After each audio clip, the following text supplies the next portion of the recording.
Dear student, after calculating crystal field stabilization energy in different fields, जो हमारा एक और टॉपिक है जो कि वेरी वेरी इम्पॉर्टेंट इस चैप्टर में, that is Jahn Teller distortion. ये जॉन टेलर डिस्टॉर्शन इसलिए बोलते हैं इसको बिकॉज एक तो ये जॉन टेलर साइंटिस्ट ने दी थी, ठीक है। तो इस वजह से given by the Jahn and Teller in 1937, इस वजह से इसको जॉन टेलर डिस्टॉर्शन भी बोलते हैं, इसको जॉन टेलर थ्योरम भी बोलते हैं और जॉन टेलर इफ़ेक्ट भी बोलते हैं।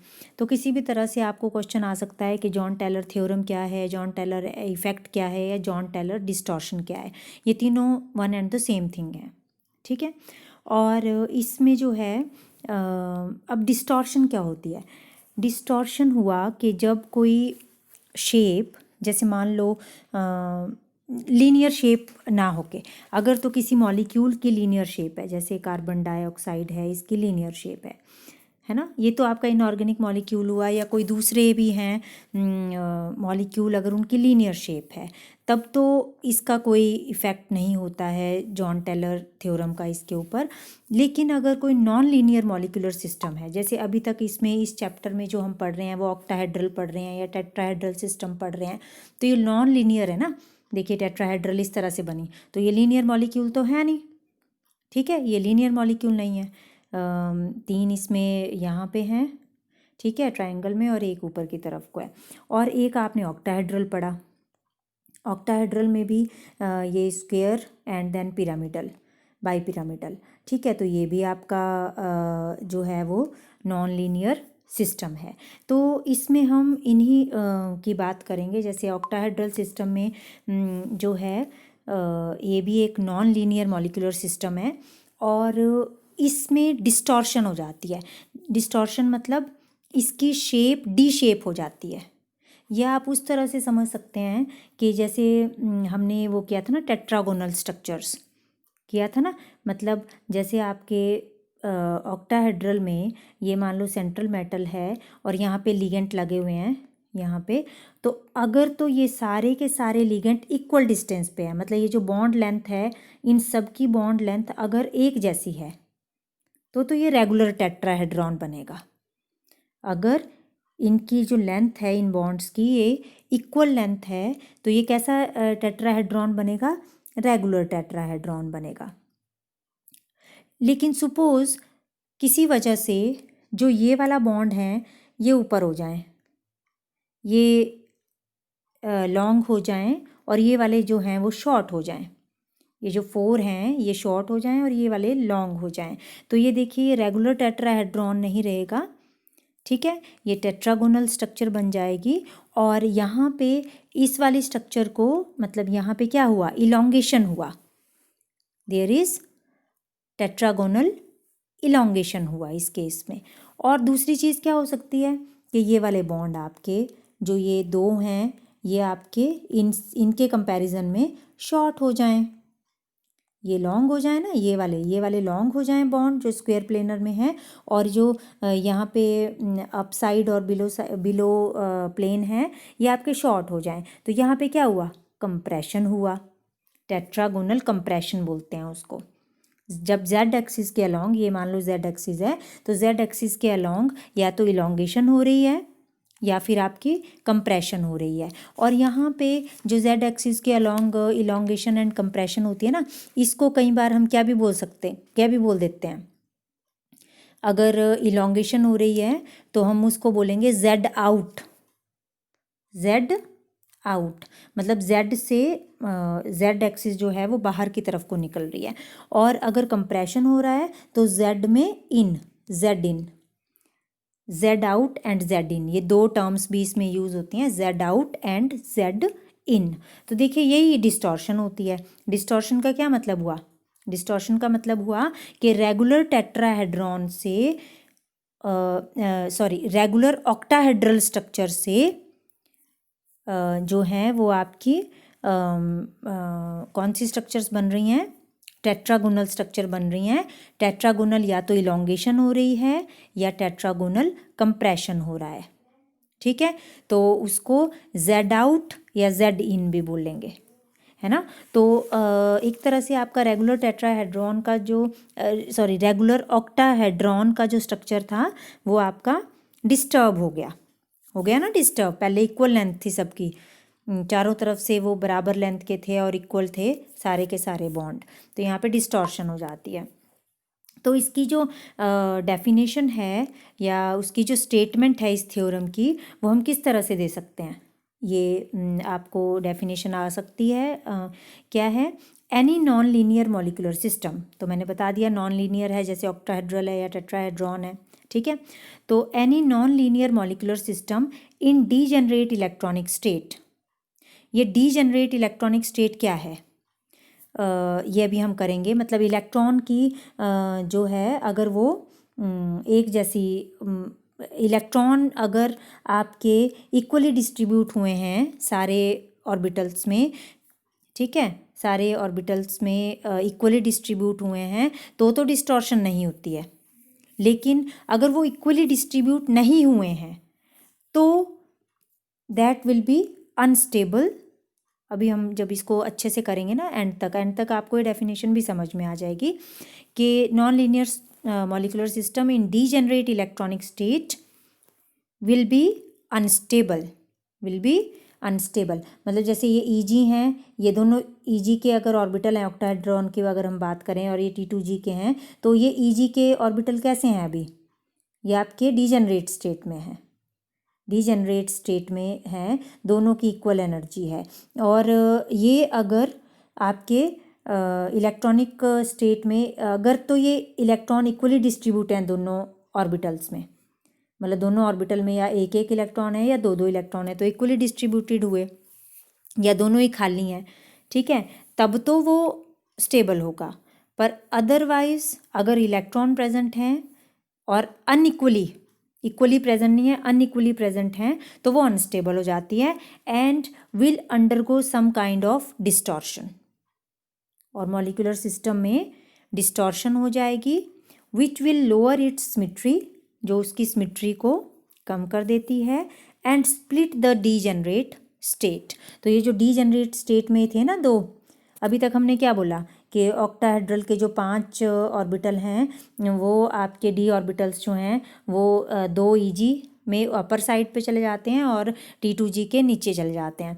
अब ये दोनों डीजेनरेट में हैं और ये तीनों डीजेनरेट में हैं, तो उसके बाद क्या होगा कि रेगुलर ऑक्टाहेड्रॉन से भी अगर वो अनइक्वली डिस्ट्रीब्यूटेड हैं इलेक्ट्रॉन, तो इनकी डीजेनरेसी भी ख़त्म हो जाती है and there is split in the energy level. तो ये भी आपके स्प्लिट हो जाते हैं, एनर्जी लेवल इनके भी स्प्लिट हो जाते हैं, जैसे आपने टेट्रागोनल स्ट्रक्चर में किया या स्क्वायर प्लेनर में किया, हो गए थे ना ये वाले भी स्प्लिट, इनमें भी स्प्लिटिंग हो गई थी, ठीक है। तो वो हो जाते हैं, this distortion in the geometry of the non linear molecular system is known as Jahn Teller distortion. इसको क्या बोलते हैं, जॉन टेलर डिस्टॉर्शन बोलते हैं। तो ये डेफिनेशन जो है by the end of this lecture आपको अच्छे से क्लियर हो जाएगी। देन नेक्स्ट इज कि अब देखिए, अब हम इसको एग्जाम्पल्स के साथ समझेंगे। यहाँ पे जो मैं एग्जाम्पल ले रही हूँ वो D9 सिस्टम का ले रही हूँ। D9 सिस्टम में कॉपर 2 आयन है, सेंट्रल मेटल आयन कॉपर 2 है, और स्ट्रक्चर कैसी है, ऑक्टाहेड्रॉन है, ऑक्टाहेड्रल स्ट्रक्चर है, ठीक है। और ऑक्टाहेड्रल स्ट्रक्चर में D9 सिस्टम का मतलब है 9 इलेक्ट्रॉन्स आर प्रेजेंट। जब 9 इलेक्ट्रॉन प्रेजेंट हैं तो अगर तो वो रेगुलर ऑक्टाहेड्रॉन है या सिंपल आपके दो डीजेनरेट 5 ऑर्बिटल्स हैं, वो उनकी डीजेनरेसी लूज़ हो रही है, तो वो क्या होगा कि T2G नीचे चले जाएंगे और EG ऊपर चले जाएंगे ऑर्बिटल्स। 2 EG ऑर्बिटल्स जो हैं वो हायर जाएंगे एनर्जी में, और T2G ऑर्बिटल कैसे जाएंगे, लोअर जाएंगे एनर्जी में, 3, ठीक है। और इनमें इलेक्ट्रॉनिक कॉन्फ़िगरेशन कैसे होगी इनकी D9 सिस्टम में, 6 जो हैं T2G 6 इलेक्ट्रॉन जो हैं वो T2G ऑर्बिटल्स में जाएंगे, और EG 3 इलेक्ट्रॉन EG में जाएंगे। अब देखिए यहाँ पे क्या हो रहा है कि T2G में तो 6 के 6 इलेक्ट्रॉन हैं और हर एक ऑर्बिटल जो डीजेनरेट एनर्जी लेवल में है, मतलब सेम एनर्जी लेवल में है, उन सभी में एक जैसे ही इलेक्ट्रॉन फिल हैं, दो दो दो इलेक्ट्रॉन फिल हैं। लेकिन अगर आप ईजी को देखें, देखिए अगर ईजी को देखा जाए तो यहाँ पे दो सिचुएशंस बन सकती हैं। जो ईजी ऑर्बिटल होते हैं वो कौन कौन से होते हैं बच्चे? जो ईजी ऑर्बिटल्स होते हैं उनके नाम क्या होते हैं? एक का नाम होता है डी जेड स्क्वेयर और एक का नाम होता है d x square minus y square. यही होते हैं ना ईजी ऑर्बिटल्स, ठीक है। तो आपके पास दो सिचुएशंस क्या क्या बन सकती हैं? एक सिचुएशन बन सकती है कि डी, देखिए ईजी में कितने इलेक्ट्रॉन्स हैं? 3 इलेक्ट्रॉन हैं, ऑर्बिटल 2 हैं। 3 इलेक्ट्रॉन में 3 इलेक्ट्रॉन कैसे जा सकते हैं कि पहले तो वो सिंगली ऑक्यूपाई होंगे, फिर एक जगह तो डबलिंग होगी ना, एक ऑर्बिटल में तो पेयर रहेगा ही रहेगा। तो अगर तो वो डी जेड स्क्वेयर में पेयरिंग हो रही है, D z square orbital contain 1 more electron, एक इलेक्ट्रॉन इसमें ज़्यादा है देन डी जेड स्क्वेयर, तो ये वाला केस बना, ठीक है। और उसमें इलेक्ट्रॉनिक कॉन्फ़िगरेशन क्या हो गई कि T2G6 और डी जेड में 2, डी जेड स्क्वेयर में 2, ठीक है, डी जेड स्क्वेयर में 2 इलेक्ट्रॉन्स और d x square minus y square में 1 इलेक्ट्रॉन। तो इलेक्ट्रॉनिक कॉन्फ़िगरेशन ये हो गई। और दूसरा केस क्या बना कि आपके डी जेड स्क्वेयर में नहीं है 2 electron, 2 electron d x square minus y square में है ना। दो केसेस क्या बने? एक कि डी जेड स्क्वेयर में 2 इलेक्ट्रॉन है, दूसरा केस ये भी बन सकता है कि d x square minus y square में 2 इलेक्ट्रॉन है। यहाँ पे किस में 2 इलेक्ट्रॉन है ये नहीं ना अभी आपको पता, एक में 2 इलेक्ट्रॉन है, एक में 1 इलेक्ट्रॉन है। तो अगर ये d z x square minus y square में 2 इलेक्ट्रॉन है तो ये कॉन्फ़िगरेशन बन जाएगी, electronic configuration T2G6 d z square 1 d x square minus y square 2, ठीक है। ये हो गई इलेक्ट्रॉनिक कॉन्फ़िगरेशन एंड ये दो केसेस हो गए। अब जहाँ पे ये 2 इलेक्ट्रॉन होंगे, ध्यान से सुनना इस चीज़ को, कि जहाँ पे ये 2 इलेक्ट्रॉन होंगे, देखिए अगली स्लाइड में, ये अब कॉपर 2 सिस्टम है, कॉपर 2 सेंट्रल है और ये सारे क्या हैं? लिगेंड्स हैं। यहाँ पे कुछ मिस्टेक्स हैं आपकी बुक में, ये आपने करेक्ट करनी है। एक मिस्टेक तो ये है कि यहाँ पे ये एरो जो है वो ऊपर की तरफ को दिखाया हुआ है जबकि ये नीचे की तरफ को होगा, ये आपने करेक्ट करना है। ये वाला ऊपर की तरफ को ही रहेगा एरो और ये वाला नीचे की तरफ को रहेगा।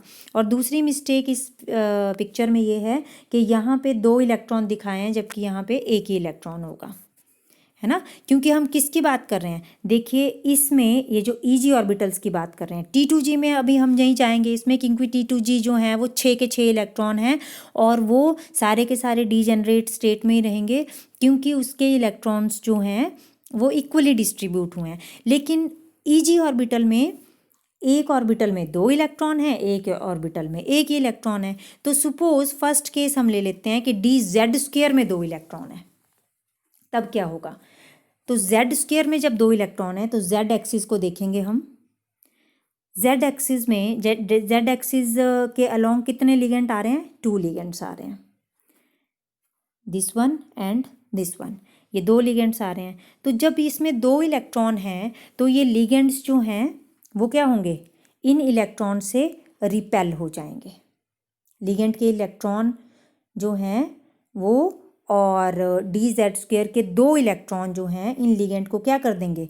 ज़्यादा रिपेल करेंगे एज कंपेयर टू एक्स और वाई एक्सिस के अलोंग जो लिगेंड हैं। क्लियर हो रहा है? क्योंकि एक्स और वाई में एक ही इलेक्ट्रॉन है, d x square minus y square में एक ही इलेक्ट्रॉन है। तो डी जेड स्क्वेयर के जो इलेक्ट्रॉन 2 प्रेजेंट हैं वो इसके लिगेंड को जो हैं वो इलोंगेट पोजीशन में कर देंगे। इलोंगेशन होगी along Z axis in this case. और जब ये दूर जा रहे हैं अब ये लिगेंड, ठीक है, और ये एज कंपेयर टू दिस पास आ रहे हैं, तो क्या होगा कि ये तो लिगेंड दूर चले गए, यहाँ चला गया सपोज, और सेंट्रल मेटल यहाँ पे है। तो इस केस में रिपल्शन क्या हो जाएगी? लिगेंड के इलेक्ट्रॉन में और मेटल के जो इलेक्ट्रॉन हैं उनमें रिपल्शन जो है वो कम हो जाएगी ना, कम, क्योंकि ये इलोंगेटेड पोजीशन में है, दूर हैं, ठीक है। तो यहाँ पे रिपल्शन जो है वो कम हो जाएगी dz² के इलेक्ट्रॉन के साथ। जब रिपल्शन कम हुई तो हमने क्या पढ़ा अभी तक कि रिपल्शन अगर कम होती है तो स्टेबिलिटी बढ़ती है, स्टेबिलिटी बढ़ेगी उस ऑर्बिटल की, ठीक है, और वो लोअरिंग इन एनर्जी हो जाएगा। हुआ एक्चुअली क्या कि जब आपके पास अनइक्वल डिस्ट्रीब्यूशन है ना इलेक्ट्रॉन्स की, पहले इक्वल डिस्ट्रीब्यूशन में तो ये प्रॉब्लम आती नहीं है, अनइक्वल या अनसिमेट्रिकल डिस्ट्रीब्यूशन ऑफ इलेक्ट्रॉन अगर है तो स्ट्रक्चर अनस्टेबल हो जाती है, होगी ना अनस्टेबल। अनइक्वल डिस्ट्रीब्यूशन है और अनइक्वल डिस्ट्रीब्यूशन के अब दो इलेक्ट्रॉन जो हैं प्रेजेंट हैं इसमें dz² में, और z एक्सिस के अलॉन्ग जो हैं वो z एक्सिस के अलॉन्ग जो भी लिगेंड आ रहे थे उनको दूर भेज रहे थे। तो अनइक्वल डिस्ट्रीब्यूशन से क्या हुआ कि there is distortion, there is some kind of distortion. जैसे इस केस में क्या हुई डिस्टॉर्शन, इलोंगेशन हुई, ठीक है। तो इलोंगेशन हो गई इस केस में, और उस डिस्टॉर्शन की वजह से जब डिस्टॉर्शन हुई, सम काइंड ऑफ डिस्टॉर्शन हुई, तो जो कॉम्प्लेक्स है वो चेंज हो जाता है स्लाइटली, और जो डीजेनरेट स्टेट है, डीजेनरेट स्टेट मतलब सेम एनर्जी लेवल पे ये दोनों ऑर्बिटल थे, ये डीजेनरेसी जो है वो स्प्लिट हो जाती है, हो गई स्प्लिट। तो दो ऑर्बिटल हैं, दो में से एक लोअर एनर्जी में जाएगा, एक अपर एनर्जी में जाएगा। तो लोअर में कौन जाएगा, dz² जाएगा लोअर में। dz² क्यों गया लोअर में, क्योंकि यहाँ पे डिस्टॉर्शन हो गई है, ये इलोंगेटेड हो गया है। अब लिगेंड और मेटल के बीच का डिस्टेंस जो है वो लार्ज हो गया है। जब ये लार्ज हो गया तो ये क्या करेगा, रिपल्शन कम करेगा, है ना। पहले ये यहाँ था, फिर इसके दो इलेक्ट्रॉन हैं इसमें, मान लो dz² में, तो इसने इसको क्या कर दिया, ऊपर भेज दिया। जब ये इलोंगेट हो गया तो अब यहाँ पे जो है स्प्लिटिंग हो जाती है डीजेनरेट ऑर्बिटल्स की, और रिपल्शन जो है वो डिक्रीज हो जाती है, जिसकी वजह से इसकी एनर्जी जो है वो डाउन चली जाती है, और dx² - y² की अप चली जाएगी एनर्जी। क्लियर हुआ ये। तो जो ज़्यादा फील्ड होगा, ज़्यादा हैवी होगा, देखिए जो इसमें दो इलेक्ट्रॉन है वो नीचे जाएगा, वैसे भी हैवी चीज़ नीचे आती है ना। तो हैवी कौन है दोनों में से, हैवी है आपका dz²। तो dz² जो है वो लोअर जाएगा एनर्जी में, और कितना जाएगा, क्योंकि यहाँ पे दो ही ऑर्बिटल हैं, टोटल दो ऑर्बिटल हैं, तो हाफ एवरेज एनर्जी तो सेम रहनी है, जैसे हमने ऑक्टाहेड्रल फील्ड में किया था, और 5 ऑर्बिटल्स को इस तरह से डिस्ट्रीब्यूट किया था, 2 यहाँ पे और 3 यहाँ पे। तो यहाँ पे जो एनर्जी डिफरेंस था उसको हमने डेल्टा O लिखा था। अब जो यहाँ पे है इसमें भी स्प्लिटिंग हो गई, एक ऑर्बिटल यहाँ और एक ऑर्बिटल यहाँ। अब इनमें जो एनर्जी गैप होता है इसको बोलते हैं डेल्टा, इसको स्मॉल डेल्टा बोलते हैं, इसको क्या बोलते हैं, स्मॉल डेल्टा। अब यहाँ पे जो डिफरेंस था इन दोनों के बीच में, मतलब ये कितना अप जा रहे थे और ये कितना लोअर जा रहे थे, तो वो आपका क्या था, 5 में से 5 थे ना, तो 5 में से आपके 3 लोअर गए, है ना। तो यहाँ पे 2/5 डेल्टा नॉट, और ये 3/5 डेल्टा नॉट, इनकी एनर्जी इस तरह से बढ़ रही थी या कम हो रही थी, ठीक है। और यहाँ पे क्या होगा, दो ही ऑर्बिटल हैं, तो एक हाफ नीचे जाएगा और दूसरा भी हाफ, मतलब इक्वली जितना ये लोअर जाएगा उतना ये अप जाएगा, एवरेज एनर्जी सेम रहनी चाहिए ना। तो हाफ हाफ ये हाफ लोअर जाएगा और हाफ डेल्टा अप जाएगा एनर्जी में, ठीक है। पर यहाँ पे स्मॉल डेल्टा आएगा, ये करली वाला डेल्टा आएगा इसमें। और जो ये करली डेल्टा होता है ये बहुत ही ज़्यादा स्मॉल होता है than that of the delta naught, कम होता है इसका एनर्जी गैप, ठीक है। तो यहाँ पे डिस्टॉर्शन हुई कॉम्प्लेक्स की, और इलोंगेशन हुई अलोंग द z एक्सिस। जब इलोंगेशन होगी तो इस तरह से स्प्लिटिंग होगी, dz² नीचे आएगा। क्लियर हो गया। अब दूसरा केस ले लेते हैं जिसमें कि आपका कंप्रेशन हो रहा है। तो देखिए यहाँ पे कंप्रेशन हो रहा है अलोंग z एक्सिस, ठीक है। कंप्रेशन मतलब इस तरह से, यहाँ पे भी आपने करेक्ट करना है। यहाँ पे एक एरो जो है वो अगेन डाउन साइड में दिखा दिया गया है, मतलब दोनों की इस तरह से डायरेक्शन बताइए, इस तरह से नहीं है, एक की ऊपर की तरफ को है और एक की नीचे, तभी कंप्रेस होगा ना। जब ये यहाँ से नीचे आएगा और ये ऊपर की तरफ को जाएगा तभी कंप्रेस होगा, ये जेड एक्सिस के अलोंग कंप्रेशन हो रही है, तो ये आपने करेक्ट कर लेना है यहाँ पे। अब लिगेंड जेड एक्सिस के अलोंग कंप्रेस कर रहे हैं। कंप्रेस क्यों किया इन्होंने? क्योंकि अब d x square minus y square में 2 इलेक्ट्रॉन हैं, 2 केसेस थे, एक में डी जेड स्क्वेयर में 2 इलेक्ट्रॉन थे, अब d x square minus y square में 2 इलेक्ट्रॉन है, तो अगेन 2 इलेक्ट्रॉन जिसमें है वो लोअर जाएगा एनर्जी में और एक जिसमें है वो अप जाएगा एनर्जी में, और ये भी अगेन उसी वजह से होगा क्योंकि अब d x square minus y square ये इलोंगेटेड हो जाएंगे, ये 4 जो बॉन्ड हैं ये लेंथ में ज़्यादा बड़े होंगे than that of these 2 bond. ठीक है, तो ये देखिए कंप्रेशन हुआ, ये स्ट्रक्चर कंप्रेस हो जाती है, यहाँ से ये छोटी हो जाएंगे और यहाँ पे जो है ये वाले बॉन्ड जो हैं वो बड़े हो जाएंगे एक्स और वाई जेड के अलोंग। तो यहाँ पे भी आपका डेल्टा का ही डिफरेंस रहेगा और हाफ डेल्टा और हाफ डेल्टा अप या लोअर जाएंगे, है ना।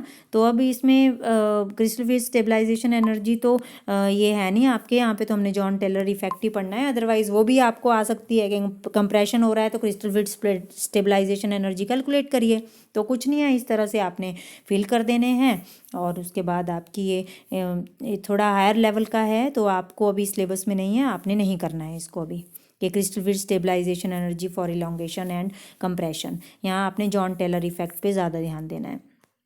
देन देखिए अब कंप्रेशन और इलोंगेशन में ये ऑक्टाहेड्रल के केस में हम लोगों ने पढ़ा कि D9 सिस्टम है तो ये T2G ये EG। अब T2G में तो इक्वली फील्ड है, अगर T2G की स्प्लिटिंग होनी होगो तो किस तरह से होगी? इस तरह से होगी, क्योंकि Z में अगर Z में 2 इलेक्ट्रॉन है ना EG में, है ना, तो 2 केसेस बन सकते हैं।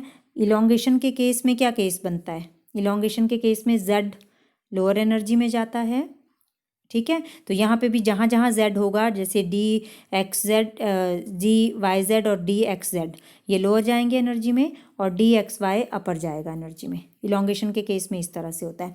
और कंप्रेशन के केस में क्या होगा? कंप्रेशन में आपके DX स्क्वेयर लोअर जाएगा, DX square minus y square जाता है ना लोअर एनर्जी में EG में, तो नेचुरली अगर T2G है तो उसमें भी DXY जहाँ इन्वॉल्व हैं X और Y दोनों, तो वो लोअर जाएगा एनर्जी में, बाकी जहाँ पे Z इन्वॉल्व है वो अप जाएगा एनर्जी में। ठीक हो गया। और इसमें देखिए 2 केसेस क्या हैं कि T2G में इसको हम इस डिफरेंस को हम क्या बोल रहे हैं?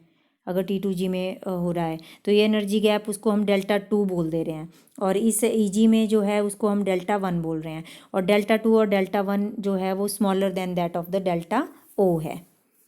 ठीक है, लार्ज ये करली डेल्टा है ना, वो बहुत ही शॉर्ट होंगे than that of the this delta. Clear हुआ? तो ये जॉन टेलर इफेक्ट है ऑन D9 कॉम्प्लेक्स। ये वही चीज़ है जो हमने पीछे कर ली, पर वहाँ पे सिर्फ हमने EG वाले ऑर्बिटल्स को देखा, यहाँ हम टोटल देख रहे हैं कि T2G वाले भी कैसे स्प्लिट होंगे और EG वाले भी कैसे स्प्लिट होंगे। तो इलोंगेशन के केस में इस तरह से फीलिंग होगी, ये फीलिंग होगी। इलोंगेशन अगर हो रही है तो DYZ पहले फिल होगा, DXZ ये इक्वल एनर्जी के हैं, फिर DXY, फिर DZ स्क्वेयर, फिर DX square minus y square. Elongation आपने पहले भी किया है टेट्रागोनल में, है ना, टेट्रागोनल में भी सेम मिलेगा आपको इसी तरह का। तो ये होता है because of Jahn Teller effect. Then next is अगर D1 सिस्टम है, सपोज आपने D1 सिस्टम टाइटेनियम का होगा ना, टाइटेनियम 3 पॉजिटिव का, टाइटेनियम 3 पॉजिटिव में कौन सा सिस्टम होता है? D1, एक ही इलेक्ट्रॉन रह जाता है, क्योंकि टाइटेनियम 24 है तो सॉरी क्या है ये 24 नहीं 22 है, तो D2 और S2 ये 2 जाएंगे पहले, और यहाँ पे यहाँ से 1 जाएगा तो D1 सिस्टम रह जाएगा। 22 है टाइटेनियम, तो टाइटेनियम 3 पॉजिटिव जो है वो D1 सिस्टम है। कैसा सिस्टम है? D1 सिस्टम है।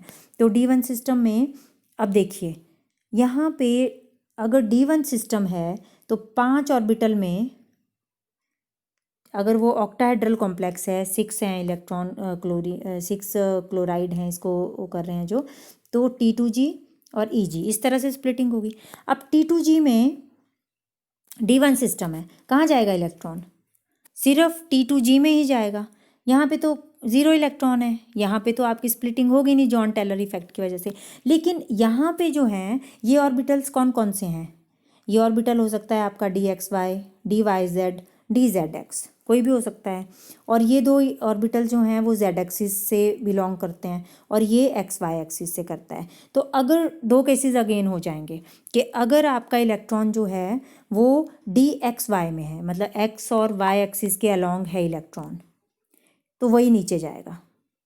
सेम रीज़न, ठीक है। तो DXY वाला नीचे जाएगा, बाकी ये दो अपर जाएंगे एनर्जी में। तो यहाँ पे देखिए, यहाँ पे ये वाला एनर्जी गैप जो है वो अनइक्वल है, ये ज़्यादा है ये कम है, बिकॉज यहाँ पे दो ऑर्बिटल ऊपर जा रहे हैं, है ना। तो 3 में से 2 जब ऊपर गए तो कितनी कंट्रीब्यूशन हुई? एवरेज तो सेम रखनी है, तो ये 1/3 डेल्टा हुआ, टोटल डेल्टा है। और यहाँ पे कितना हुआ? ये 2/3 डेल्टा हुआ, क्योंकि यहाँ पे एक ही जा रहा है ना। क्लियर हो रहा है ना ये।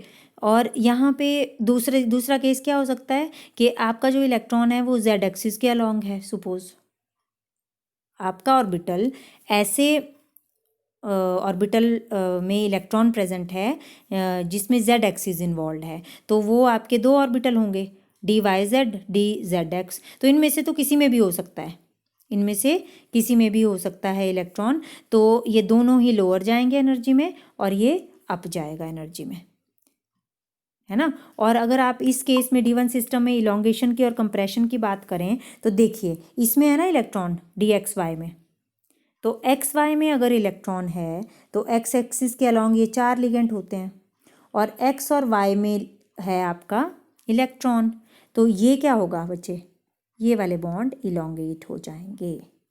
जहाँ पे इलेक्ट्रॉन होगा वहाँ पे डिस्टॉर्शन होगा ना, ये इलोंगेट होंगे और ये वाले क्या हो जाएंगे? शॉर्ट हो जाएंगे। तो फर्स्ट केस में आपकी कंप्रेशन होगी, यहाँ पे कंप्रेशन हो रही है फर्स्ट केस में। और जो ये वाला है जिसमें कि Z एक्सिस में है इलेक्ट्रॉन, अगर Z एक्सिस में ज़्यादा इलेक्ट्रॉन हैं, ठीक है, ये भी अनइक्वल डिस्ट्रीब्यूशन है ना, यहाँ पे अनइक्वल डिस्ट्रीब्यूशन है, एक ही इलेक्ट्रॉन है एक ही ऑर्बिटल में, ठीक है। तो सेकंड केस में क्या होगी? इलोंगेशन।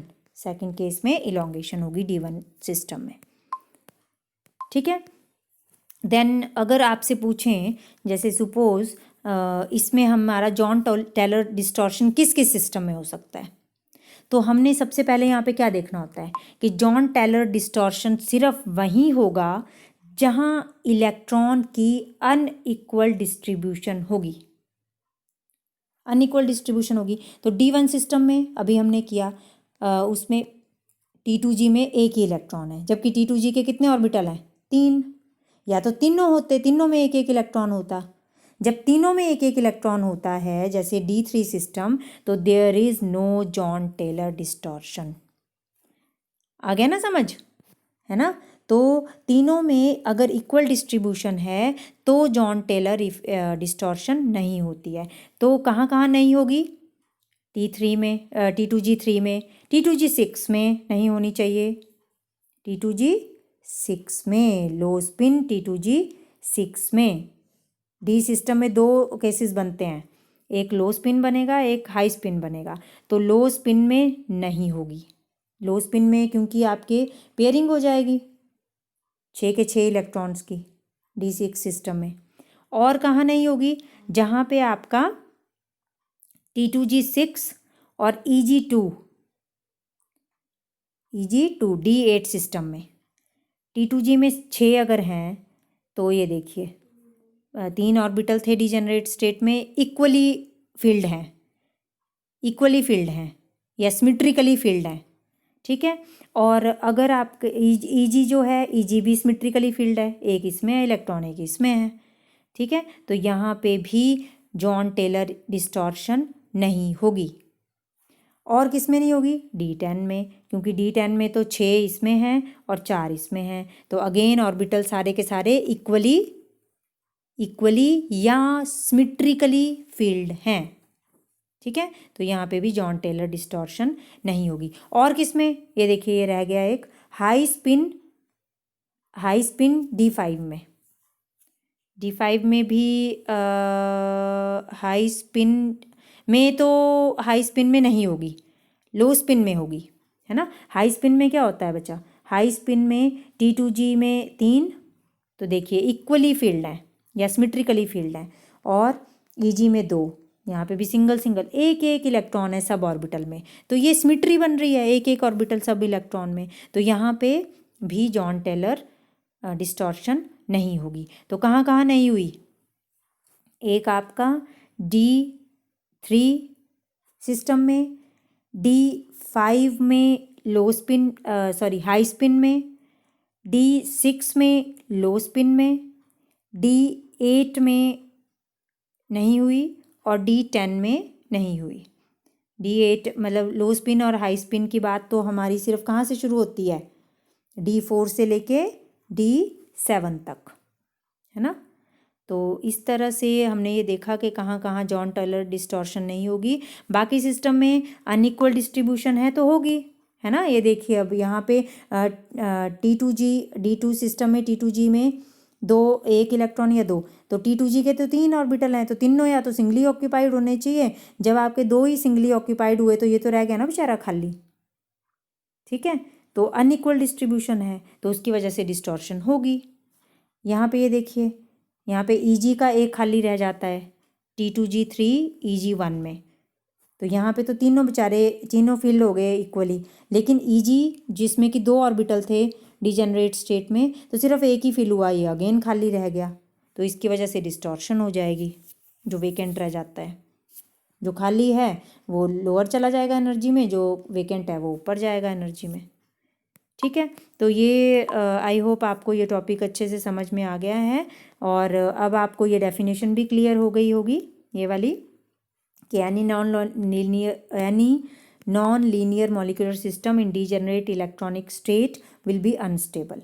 मतलब ये डीजेनरेट इलेक्ट्रॉनिक स्टेट में नॉन लीनियर मॉलिक्यूलर सिस्टम जो है वो डीजेनरेट इलेक्ट्रॉनिक स्टेट में ये अनस्टेबल होगा। ये स्टेबल कब होगा, and will undergo some kind of distortion, इसमें डिस्टॉर्शन हो जाएगी, which will lower its symmetry and split the degenerate. अब ये स्प्लिट कर देगा डीजेनरेट, अब ये कौन सा ऑर्बिटल नीचे जाएगा कौन सा ऊपर जाएगा। इस केस में हमेशा एक ऑर्बिटल, 2 ऑर्बिटल इकट्ठे रहते हैं, एक अकेला रहता है, तो कौन से ऑर्बिटल नीचे जाएंगे या कौन सा ऑर्बिटल ऊपर जाएगा, ये किसके ऊपर डिपेंड करता है, इट डिपेंड्स के इलेक्ट्रॉन कौन से ऑर्बिटल में प्रेजेंट है। तो this is called Jahn Teller distortion. तो this is all about today, and thank you so much students.